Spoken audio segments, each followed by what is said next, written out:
Les dispositifs de délivrance automatisée d'insuline, encore appelés boucles fermées, constituent une réelle innovation dans la thérapeutique, en particulier pour les patients diabétiques de type 1. Ces dispositifs ont fait leur preuve de l'efficacité sur le contrôle glycémique, également de leur sécurité d'emploi.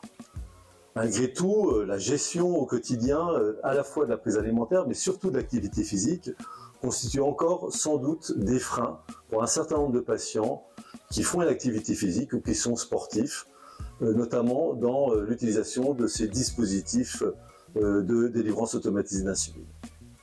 On dispose néanmoins de nouvelles recommandations des sociétés savantes, notamment internationales, sur les règles et adaptations des systèmes d'algorithmes de ces dispositifs afin de permettre aux patients d'équilibrer au mieux leur diabète, même dans ces conditions d'activité physique. Malgré tout, on manque cruellement de données de vraie vie, et c'est la raison pour laquelle l'étude rapide a été conduite pour démontrer en vraie vie comment les patients utilisaient ces dispositifs de délivrance automatisée d'insuline dans leur gestion au quotidien de l'activité physique. À travers l'étude rapide, nous avons essayé d'être plus exhaustif possible pour décrire les résultats glycémiques de patients de type 1 équipés d'une boucle semi-fermée et qui pratiquaient une activité physique régulière. C'est une étude assez passionnante puisque vous allez découvrir très vite comment les patients gèrent bien sûr leur boucle fermée avec des activités physiques, mais surtout en plus, comment ils gèrent ensuite les hypoglycémies avant-après, et surtout bien sûr comment ils suivent ou non les recommandations internationales. L'étude rapide est une étude observationnelle, longitudinale et prospective d'une durée de 1 mois, qui a été menée en France métropolitaine dans 4 centres initiateurs. Cette étude a inclus 87 patients. Les sujets inclus dans cette étude étaient des personnes vivant avec un diabète de type 1 et utilisant une pompe à insuline avec délivrance automatisée depuis au moins 3 mois. Ils pratiquaient une activité physique régulière, c'est-à-dire au moins 2 activités hebdomadaires de plus de 30 minutes. Au cours du suivi, un recueil de données issues du capteur et d'un carnet d'activité physique a été réalisé, permettant d'analyser en détail les séances d'activité physique et l'évolution des glycémies pendant et après ces séances.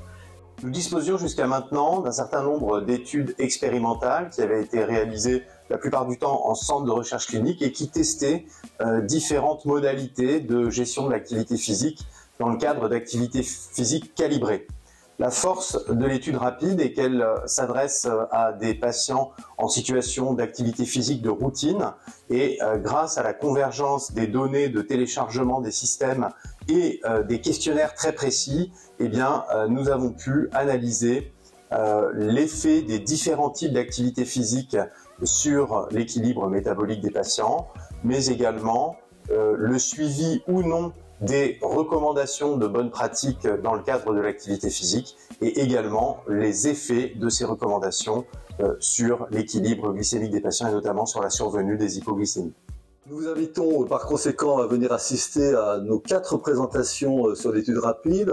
La première qui sera effectuée par le Dr Saïd Beka le mercredi dans le cadre d'un poster commenté.